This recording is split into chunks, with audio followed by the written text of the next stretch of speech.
Praise the lord. హల్లెలూయా. ప్రభువునందు ప్రియ దేవుని పిల్లలారా, నేటి వాక్య ధ్యానం కొరకు మిమ్మల్ని ప్రేమతో ఆహ్వానిస్తూ ఉన్నాను. నేటి వాక్య ధ్యానం కొరకు మొదటి దిన వృత్తాంతముల గ్రంథము 16వ అధ్యాయము 27వ వచనాన్ని చదువుకుందాం. మొదటి దిన వృత్తాంతముల గ్రంథము 16వ అధ్యాయము 27వ వచనము. ఘనత ప్రభావములు ఆయన సన్నిధిని ఉన్నవి. ఘనత ప్రభావములు ఆయన సన్నిధిని ఉన్నవి. ఆమేన్. ప్రభువునందు ప్రియ దేవుని పిల్లలారా, ఈరోజు మన అంశము దేవుని సన్నిధిలో గడిపితే కలిగే మేలు. దేవుని సన్నిధిలో గడిపితే కలిగే మేలు ఏమిటో ఈరోజు ఈ అంశము ద్వారా దేవుడు మనతో మాట్లాడని ఉండగా ప్రార్థన చేద్దాం. సకల ఆశీర్వాదములకు కారణభూతుడైన తండ్రి, మా మంచి దేవా, నీకు స్తోత్రాలు నాయనా. ఏ మంచి లేని మా జీవితంలో మరొక నూతన ఉదయాన్ని అనుగ్రహించారు. మీ వాక్యమును చదువుకొని మీ వాక్యమును ధ్యానం చేయడానికి మీ శ్రేష్టమైన దివ్యమైన వాక్యము మమ్మల్ని ఎంతగానో ఆదరిస్తూ ఉండగా మీ వాక్యములో ఉన్నటువంటి ఆత్మీయ పాఠాలు నేర్చుకోవడానికి కృప చూపుచూ ఉన్నారు తండ్రి. ఈరోజు కూడా మీరు మాకు ఇచ్చిన ఈ అంశమును మా కొరకు దీవించండి. ఘనత ప్రభావములు మీరే పొందుకోమని యేసునామమున ప్రార్థించి వేడుకుంటున్నాను తండ్రి. ఆమేన్. ప్రభువునందు ప్రియ దేవుని పిల్లలారా, దేవుని సన్నిధిలో గడిపితే కలిగే మేలులు ఒకటా రెండా అండి? ఒకసారి ఆలోచన చేసినట్లయితే, దేవుని సన్నిధిలో మనం ఎప్పుడైతే గడుపుతామో దేవుని సన్నిధిలో ఉన్నటువంటి ఆ ప్రభావము మనకు ఎంతగానో మనల్ని ప్రభావితం చేస్తుంది. నీకు కష్టం వచ్చినా నష్టం వచ్చినా మనము దేవుని సన్నిధిలో ఎక్కువగా గడిపినట్లయితే దేవుని యొక్క సన్నిధి ప్రభావము, దేవుని సన్నిధి కాంతి మనలను ఎంతగానో ఆదరిస్తుంది, మనలను నడిపిస్తుంది. ప్రియ దేవుని పిల్లలారా, దేవుని సన్నిధిలో గడిపితే కలిగే మేలులేమిటో ఈరోజు మనం దేవుని వాక్యములను చూద్దాం. చదువుకున్నటువంటి మూలవాక్యములో దేవుని సన్నిధిలో మనకు గడిపినట్లయితే మనకు కలిగేటువంటి మేలులేంటి? మొదటి దినవృత్తాంతముల గ్రంథము 16వ అధ్యాయము 27వ వచనములో దేవుని వాక్యం సెలవిస్తా ఉంది, ఘనత ప్రభావములు ఆయన సన్నిధిని ఉన్నవి. మనం ఎప్పుడైతే దేవుని సన్నిధిలో గడుపుతామో ఘనతయు ప్రభావము మనకు దొరుకుతుంది. ప్రియ దేవుని పిల్లలారా, దేవుని సన్నిధిలో గడిపితే నాకేం వస్తుంది? అత్తమానం నేను దేవుని సన్నిధిలో ఎందుకు ఉండాలి? దేవుని సన్నిధిలో ఉండటం వల్ల నాకేం ఒరుగుతుంది అని చాలామంది అనుకుంటూ ఉంటారు. కానీ వారి అజ్ఞానం చేత దేవుని సన్నిధిని దూరం చేసుకుంటూ ఉన్నారు. కానీ దేవుని నామాన్ని అంగీకరించి బాప్తిసం పొందినటువంటి సత్యదేవుని తెలుసుకున్నటువంటి వారెవరూ కూడా ఆయన సన్నిధిని దూరం చేసుకోరు. కాబట్టి దేవుని సన్నిధిలో గడిపితే మనకి ఏం కలుగుతుంది? ఘనత వస్తుంది, దాని వెంట ప్రభావము కూడా వస్తుంది. దేవుని యొక్క ఘనత, దేవుని ప్రభావము మనం పొందుకుంటే మనకి ఈ లోకంలో ఏది కూడా అడ్డు ఉండదు. కాబట్టి ప్రియ దేవుని పిల్లలారా, ఈ రోజున మనం చూసినట్లయితే ఘనత ప్రభావములు ఆయన సన్నిధి యందు మనకు దొరుకుతూ ఉన్నాయి. కాబట్టి మనం దేవుని సన్నిధిలో ఎక్కువగా గడపటానికి మనం ప్రయత్నం చేయాలి. ప్రియ దేవుని పిల్లలారా, దేవుని సన్నిధిలో గడిపితే మనకు కలిగేటువంటి మేలులేంటో మనం ఒక్కొక్కటిగా మనం చూద్దాం. మొదటిగా మనకు ఘనత కలుగుతుంది. సామెతల గ్రంథము 22వ అధ్యాయము, సామెతల గ్రంథము 22వ అధ్యాయము 4వ వచనములో దేవుని వాక్యం ఇలా సెలవిస్తూ ఉంది, ఐశ్వర్యమును యెహోవాయందు భయభక్తులు కలిగి ఉండుట వినయమునకు ప్రతిఫలము, ఐశ్వర్యమును ఘనతయు జీవమును దాని వలన కలుగును. ప్రియ దేవుని పిల్లలారా, దేవుని సన్నిధిలో మనం గడిపినప్పుడు, దేవుని సన్నిధిలో మనం కనిపెట్టినప్పుడు మనకేం కలుగుతుందంటే అండి, ఐశ్వర్యం వస్తుంది, ఘనత వస్తుంది, జీవము వస్తుంది. ప్రియ దేవుని పిల్లలారా, ఐశ్వర్యం ఇస్తానంటున్నాడు దేవుడు. ఐశ్వర్యము ద్వారా ఘనత వస్తుంది, ఘనత ద్వారా మనం జీవమును పొందుకుంటాం. మొదటిగా మనము దేవుని సన్నిధిలో గడిపితే కలిగే మేలేమిటో తెలుసా? మనకు ఘనత కలుగుతుంది. దేవుడు మనలను ఘనమైన వారిగా మారుస్తాడు. కాబట్టి ప్రియ దేవుని పిల్లలారా, దేవుని సన్నిధిలో మనం గడిపినప్పుడు ఆయన మనం అడగకుండానే ఐశ్వర్యమును, ఘనతను, జీవమునిస్తానని దేవుడు వాగ్దానం చేస్తూ ఉన్నాడు. అలాగుననే రెండవదిగా మనం చూసినట్లయితే బలము కలుగును. ప్రియ దేవుని పిల్లలారా, దేవుని వాక్యము మనం ఆలోచన చేసినట్లయితే కీర్తనల గ్రంథము 18వ అధ్యాయము 32వ వచనంలో దేవుని వాక్యం సెలవిస్తూ ఉంది, నాకు బలము ధరింపచేయవాడు ఆయనే. ప్రియ దేవుని పిల్లలారా, మనము దేవుని సన్నిధిలో గడిపినప్పుడు మనకు కలిగేటువంటి మేలు రెండవది ఏమిటో తెలుసా? బలం కలుగుతుంది. మనం ఎప్పుడైతే దేవుని సన్నిధిలో కనిపెడతామో మనకు బలము కలుగుతుంది. దేవుడు మరి కీర్తన 18:32లో అంటూ ఉన్నాడు కదా, నాకు బలము ధరింపచేయవాడు ఆయనే. మనం ఎప్పుడైతే దేవుని సన్నిధిని మనము కనిపెడతామో, దేవుని సన్నిధిలో మనము మరి ధ్యానం చేస్తామో, దేవుని సన్నిధిలో మరి ఆయన యొక్క ప్రభావాన్ని పొందుకుంటామో, దేవుడు మనకు బలాన్ని కలుగజేస్తాడు. ఎప్పుడు మనము బలహీనులుగా మారము. ప్రియ దేవుని పిల్లలారా, అలాగుననే 29:11లో కూడా దేవుడు మరి మాట్లాడుతూ ఉన్నాడు.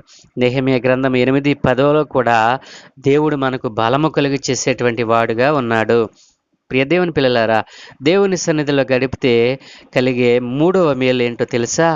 ఆత్మీయ సౌందర్యం కలుగుతుంది. ఆత్మీయ సౌందర్యము, ఆత్మలో బలం పొందుకుంటాం, ఆత్మలో సౌందర్యమును మనము మరి అనుభవిస్తాము అని దేవుని వాక్యం సెలవిస్తూ ఉంది. ప్రియ దేవుని పిల్లలారా, నిర్గమకాండము 34వ అధ్యాయము 29వ వచనములో మరి మోషే దేవుని సన్నిధిలో 40 దినాలు 40 రాత్రులు పగళ్ళు దేవుని సన్నిధిలో ఉపవాసం ఉండి కనిపెట్టినప్పుడు దేవుడు మోషేకు 10 ఆజ్ఞలు కలిగిన పలకలను ఇస్తాడు. ఆ పలకలు తీసుకుని మరి సమూహం మధ్యకు దిగి వస్తున్నప్పుడు మోషే ముఖాన్ని చూడలేక ప్రజలు మరి మోషే ముఖాన్ని చూడలేకపోయారంటండి. కాబట్టి ప్రియ దేవుని పిల్లలారా, మరి నిర్గమకాండం 34వ అధ్యాయం 29వ వచనంలో మోషే సీనాయి కొండ దిగుచుండగా శాసనములు గల ఆ 2 పలకలు మోషే చేతిలో ఉండెను. అతడు ఆ కొండ దిగుచుండగా ఆయన అతనితో మాట్లాడుచున్నప్పుడు తన ముఖ చర్మము ప్రకాశించిన సంగతి మోషేకు తెలిసి ఉండలేదు.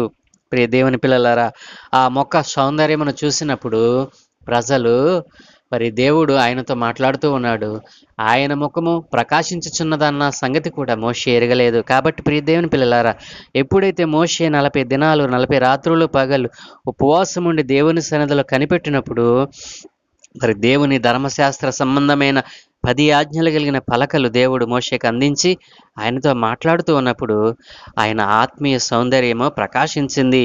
ఆయన ఆత్మ ఎంతగానో ఉప్పొంగింది. ప్రియ దేవుని పిల్లలారా, అలాగనే ప్రియ దేవుని పిల్లలారా, దేవుని సన్నిధిలో గడిపితే మనకు కలిగేటువంటి 4వ మేలు ఏంటో తెలుసా? నీకు సంపూర్ణ సంతోషం కలుగుతుంది. నీకు సంపూర్ణ సంతోషం కలుగుతుంది. ప్రియ దేవుని పిల్లలారా, దేవుని వాక్యములో మనం చూసినట్లయితే కీర్తనల గ్రంథము 16వ అధ్యాయము 11వ వచనములో మనం చూసినట్లయితే, కీర్తనల గ్రంథము 16:11లో మనం చూసినట్లయితే, జీవమార్గము నీవు నాకు తెలియజేసేదవు, నీ సన్నిధిని సంపూర్ణ సంతోషము కలదు, నీ కుడి చేతిలో నిత్యము సుఖములు కలవు. ప్రియ దేవుని పిల్లలారా, నీ సన్నిధిని సంపూర్ణ సంతోషము కలదు. ప్రియ దేవుని పిల్లలారా, ఆలోచన చేశారా? ఆయన సన్నిధిలో మనం గడిపితే మనకు సంపూర్ణ సంతోషం అనుగ్రహిస్తాడు. నీవు దుఃఖపడవు, మరి వేదనకు గురి కావు, శ్రమల పాలు కావు దేవుని సన్నిధిలో గడిపితే. ప్రియ దేవుని పిల్లలారా, ఈ రీతిగా దేవుడు ఆయన సన్నిధిలో గడిపినప్పుడు మనకు మొదటిగా ఘనతను ఇస్తాడు, రెండవది బలమును కలుగ చేస్తాడు, మూడవది ఆత్మీయ సౌందర్యాన్ని మనకు అనుగ్రహిస్తాడు, అలాగనే సంపూర్ణ సంతోషాన్ని ఇస్తాడు. ఇన్ని లక్షణాలు, ఇన్ని గుణాలు మనము దేవుని సన్నిధిలో గడిపితే మనకు కలుగుతుంటే, ఈ రోజున దేవుని సన్నిధికి దూరం అయ్యి నీవు దేవుని యొక్క నియమ నిబంధనలను మరి దేవుని యొక్క ఆజ్ఞలను పాటించకుండా, దేవుని ఆజ్ఞలకు లోబడకుండా, దేవుని వాక్యానికి లోబడకుండా, దేవుని సన్నిధిని గడపకుండా ఈ రోజున నీ జీవితాన్ని వ్యర్థపరుచుకుంటున్నావు. కాబట్టి నా ప్రియ సహోదరి సహోదరుడా, దేవుని సన్నిధిలో గడిపినప్పుడు మనకి ఇన్ని ఆశీర్వాదాలు మనకు దేవుడు అనుగ్రహిస్తూ ఉంటే, ఇంతకాలం నీవు ఇన్ని ఆశీర్వాదాలను పోగొట్టుకొని నీ జీవితాన్ని వ్యర్థపరుచుకున్నావో. ప్రియ దేవుని పిల్లలారా, ఆలోచించండి. ఈ రోజునే దేవుని సన్నిధిలో గడపాలి అనేటువంటి ఒక నిర్ణయం చేసి దేవుడిచ్చేటువంటి ఆ ఆశీర్వాదాలను, మరి ఘనత ప్రభావములను, ఐశ్వర్య ఘనత జీవమును నీవు పొందుకోవాలని ప్రభు పేర మనం చేస్తూ ఉన్నాను. అందరూ కూడా దేవుని సన్నిధిలో గడిపేటువంటి అనుభవాన్ని సంపాదించాలని ప్రభు పేర మనం చేస్తూ ఉన్నాను. దేవుడు మనలను ఆ రీతిగా దీవించును గాక. ఆమెన్. ప్రార్థన. సకల ఆశీర్వాదములకు కారణభూతుడైన తండ్రి, మా ప్రియమైన దేవా, నీకు స్తోత్రాలు నాయన. ఏ మంచి లేని మా జీవితంలో మరొక నూతన నాయన అంశము ద్వారా మీరు మాతో మాట్లాడారు. అవును తండ్రి, నీ సన్నిధిలో మేము గడిపినప్పుడు ఘనతనిస్తానంటున్నావు. అడగకుండానే ఐశ్వర్యమును దయచేసావు నాయన. ఆనాడు సొలొమోను బాలుడిగా ఉన్నప్పుడు నాయన, మరి ఇశ్రాయేలు జనాంగాన్ని, లెక్కకు మించిన జనాంగాన్ని పాలించటానికి కావలసినటువంటి జ్ఞానమును, బుద్ధిని, వివేచనను అడిగినప్పుడు నీవు దానితో పాటు ఐశ్వర్యమును, ఘనతను కూడా అనుగ్రహించావు తండ్రి. దేవా, నీ సన్నిధిలో గడిపినప్పుడు మాకు సంపూర్ణ సంతోషాన్ని ఇస్తానంటున్నావు అయ్యా. ఆత్మీయ సౌందర్యాన్ని కలుగు చేస్తానంటున్నావు నాయన. ఇదిగో తండ్రి, నీ సన్నిధిలో మేము నాయన గడిపినప్పుడు, నీ సన్నిధిలో మేము నాయన కనిపెట్టినప్పుడు నాయన మా ఆత్మ సౌందర్యాన్ని రెట్టింపు చేస్తానంటున్నావు, మాకు బలాన్ని కలుగు చేస్తానంటున్నావు నాయన. ఇన్ని ఆశీర్వాదాలను పోగొట్టుకొని నీ సన్నిధికి దూరం అవుతున్న ప్రియ బిడ్డలందరినీ మీ చేతులుగా అప్పగిస్తూ ఉన్నాను. వారి ఆత్మను రక్షించండి. వారు కూడా నీ సన్నిధిలో నాయన కనిపెట్టుటకు, నీ సన్నిధిలో గడిపేటువంటి అనుభవాన్ని నాయన ఈరోజే వారు పొందుకోవడానికి కృప చూపమని, ఎవరు కూడా నీ సన్నిధిని దూరం చేసుకోనకుండా, నీ సన్నిధిని దొంగిలించకుండా నాయన అయా, అందరూ అంతటను నాయన మారు మనసు పొంది సత్యవంతుడైన దేవుడవు నీవేనని, రాగల నైనా రానున్నవాడవు నీవేనని, మమ్మలను కాపాడువాడవు నీవేనని వారు గుర్తించి అయినా నీ నామం ముందు విశ్వాసం ఉంచి నిన్ను అంగీకరించి నీ అందు నిలిచి ఉండే భాగ్యం అనుగ్రహించమని, ఏదైనా మంది మేము చేయ పనులన్నిటి మీకు అనుదృష్టి ఉంచి మీ దోతల కాపుతలు అనుగ్రహించి మీరే మహి పొందుకోమని, నీ సన్నిధిలో గడిపితే కలిగేటువంటి ఈ ఆశీర్వాదాలు ఈ రోజున కావాలని ఆశపడుతున్న వారందరికీ దయచేయమని యేసు నామమున ప్రార్థించి వేడుకుంటూ ఉన్నాను తండ్రి. Amen, amen, amen.